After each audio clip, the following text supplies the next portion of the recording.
How's it going, everyone? Matt Leighton. Welcome back to another real estate video. Today's video is going to be a little bit different as we dive into my phone and take a look at the top real estate apps on the market that can help you find a house on the market. I'm currently using a Google Pixel XL, great phone if you were wondering, but that will also mean that this review of the top 4 apps will be limited to those applications that are compatible with the Android device. That rules out one app that I was really excited to try, the Compass app. I looked up Compass on the Google Play Store and I got about 30,000 Compass navigational cardinal direction applications. Of course, I was looking for the Compass real estate app. Compass is a brokerage for those of you that don't know. Unfortunately, they don't have an Android application.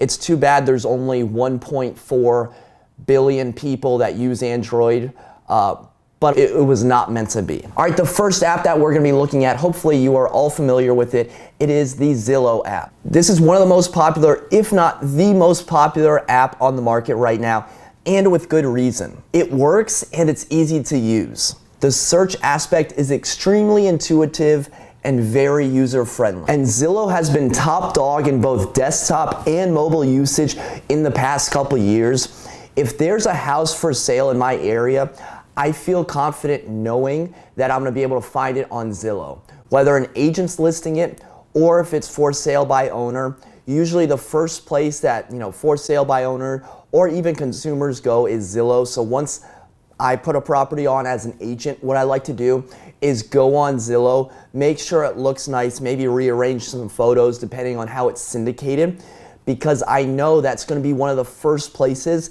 that my customers are gonna be looking. That being said, I do have some problems with Zillow. I think the attention is decreasing when it comes to consumers and using Zillow, both the app and on desktop. Reason being is that they were one of the first players in the game to come out with estimated home values, or what's commonly known as Zestimates. But now that other websites have caught up and have similar features, there's not really that much that sets Zillow apart other than, the massive amounts of people that use it. But I think Zillow has their work cut out for them. Let me show you what I mean, because I think this is especially true with the app. There are a few features that I strongly dislike. The first is Zillow's pre-foreclosure search. What a pre-foreclosure sounds like is a property, right, that's about to go into foreclosure.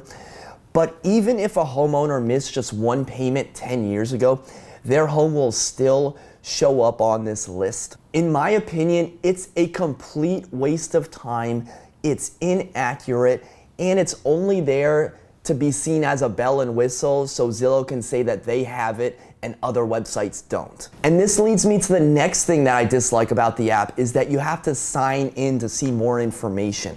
If you're running a real estate website or an app and you want people to leave the app, ask them to sign in. See what happens next. This is a big thumbs down for me. The next thing I don't like about the Zillow app is that it can be hard to click the dots. I swear I don't have sausage fingers, but even if I did, these dots, they're not very easy to click if there's some that are very close to each other. You have to zoom and zoom and zoom all the way in, and then at that point, you're basically just looking at recent solds that you have to deal with as well, in addition to the one that you want to click on in the first place. Finally, it's hard to tell if a property is active or under contract. As we're looking at this property, on Zillow, it appears to be active. If I'm a buyer, yeah, I'm all over it. But then as we open up another app and we cross-reference it, right? You like a property when you open up the second app to cross-reference it. So we open up the second app and we see it's clearly under contract.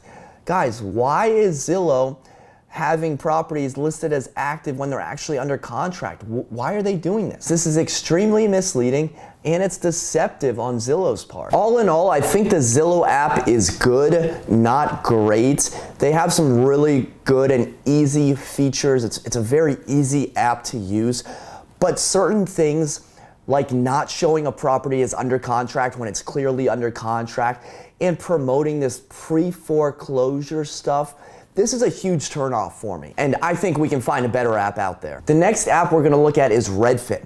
Well, Matt, you don't even work for Redfin. That's not your brokerage. Why are you even using that app? That's a good question.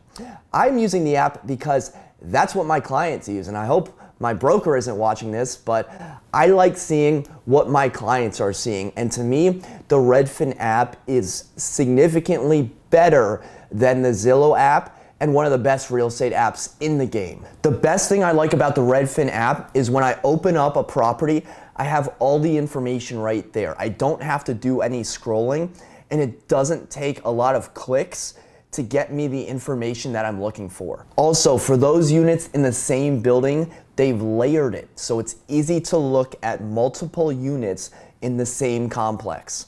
Some of the other apps out there, they'll have different points for the same building, and it can be very confusing because it appears to be two different addresses. And from a consumer's standpoint, there's just one real estate agent to contact. Of course, there's only one because it's a brokerage, so they send it to that one agent or whoever's on that property. Compare that to Zillow, where real estate agents pay way too much money to show up on a property listing with 3 other real estate agents in hope to receive a mediocre lead that's maybe not even interested in the property. From a consumer standpoint, having the one real estate agent compared to the 4 real estate agents, that's much simpler, and it appears that that agent is more of an expert rather than the agents that just shell out a lot of money in their marketing budget. The one real downside I see, and it's not that big of a downside with Redfin, is that sometimes the suggested homes don't really line up with the type of home you're looking for, and usually they're way over budget. So what I'd like to see is kind of a better equation or algorithm on how they come up with the suggested homes. Now guys, that's really the only downside with the Redfin app. Even if you're not using a Redfin agent, I would strongly recommend checking out and downloading the Redfin real estate app. Next up, we have the Realtor.com app.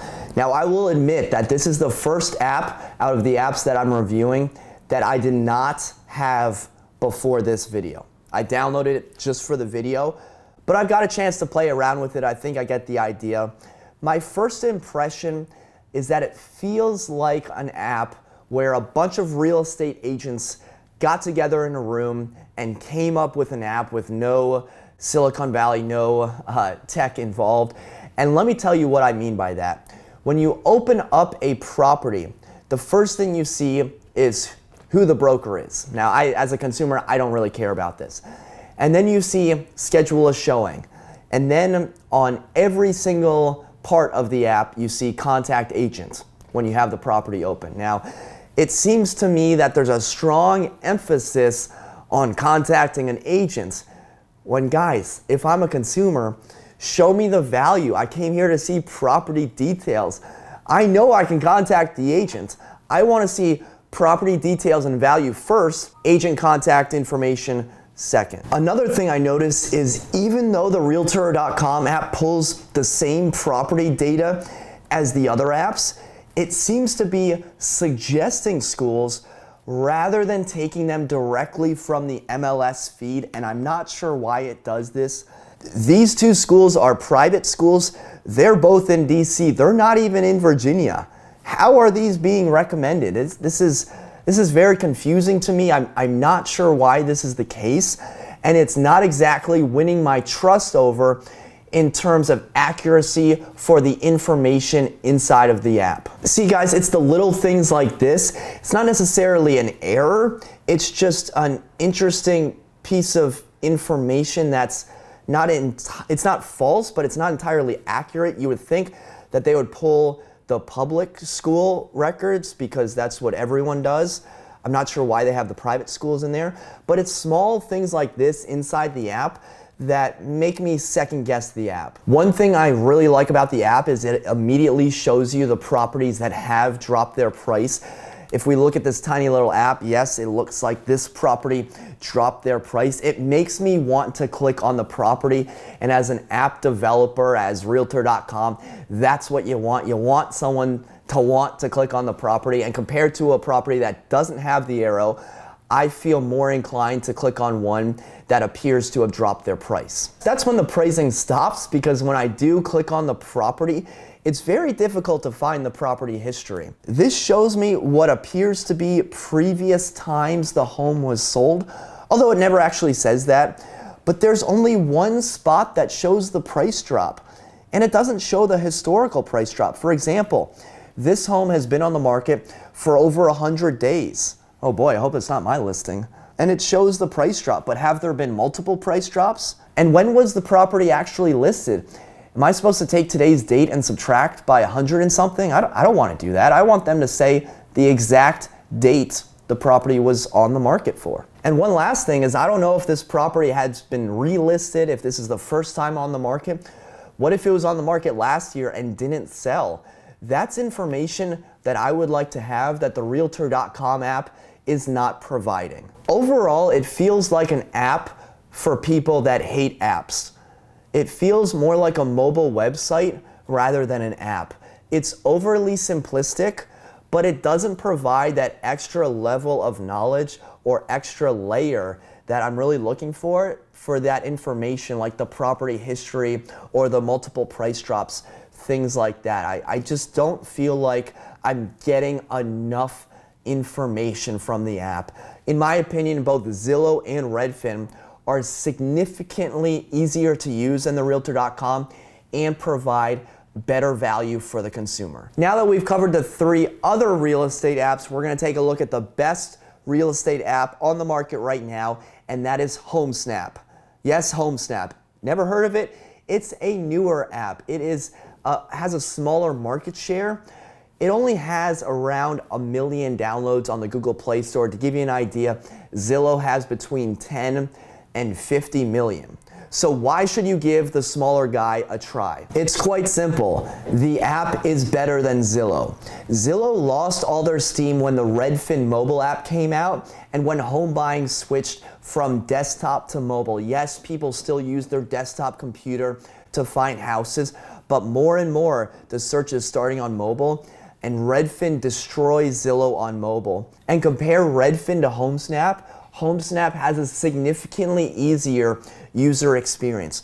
When I open up the Redfin app, I see properties in green, properties in blue, properties that have stars next to them. I don't know what these mean. It's hard to tell if a property is for sale, if it's not for sale. The blue property says it's not for sale. Why is it included on the default search? I don't know. Homesnap's app is cleaner.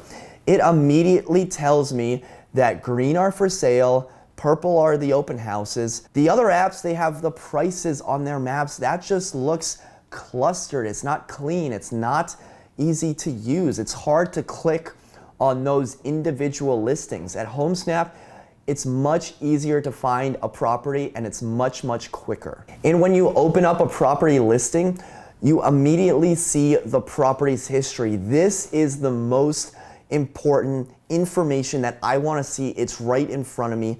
How long has the property been on the market? Any price changes? It will even say if it's gone under contract before. It's going to say if it was rented before. Sometimes this will show you the motivation of the seller, if they used it as an investment property, what that rental rate is, right? When you have clients, they're looking for investment properties. This gives you the upper hand both as an agent or if you're a client, if you're a consumer. Other apps simply don't have this information or they make it extremely hard to find. Homesnap also has a news function, which I think is interesting. I'm not quite sure how to edit the content or kind of see what I would like to see. Right now I'm seeing things from all over the place. I would like in the future for Homesnap to edit down this content to make the news more relevant to me. Finally, another really important feature on the Homesnap app is if you zoom in far enough on a neighborhood, you get to see the individual houses and property history. Now, I know other apps have this as well, but they're not as good as the Homesnap's feature. Especially for homes that haven't sold in a while, you can go in, see when the home was last sold, and even get an idea of rental value, home value, and comparable properties. Homesnap wins for me because it emphasizes the things that me, putting myself in the consumer's shoe, want to see. The Realtor.com app seems to be overemphasizing the realtor. Hey, you better call your real estate agent. You better contact agent, schedule a showing. I don't really care about that stuff as a consumer. I want value and property details. The Redfin app is a close second to Homesnap. Reason why I like Homesnap better is because Homesnap is easier to use. Redfin is more clustered. It might have more information, but it's hard to navigate. Zillow's third to me because between Redfin and Zillow, Redfin is significantly easier to use. Zillow has the issues with pre-foreclosure and actually finding the right property, and is it even on the active market?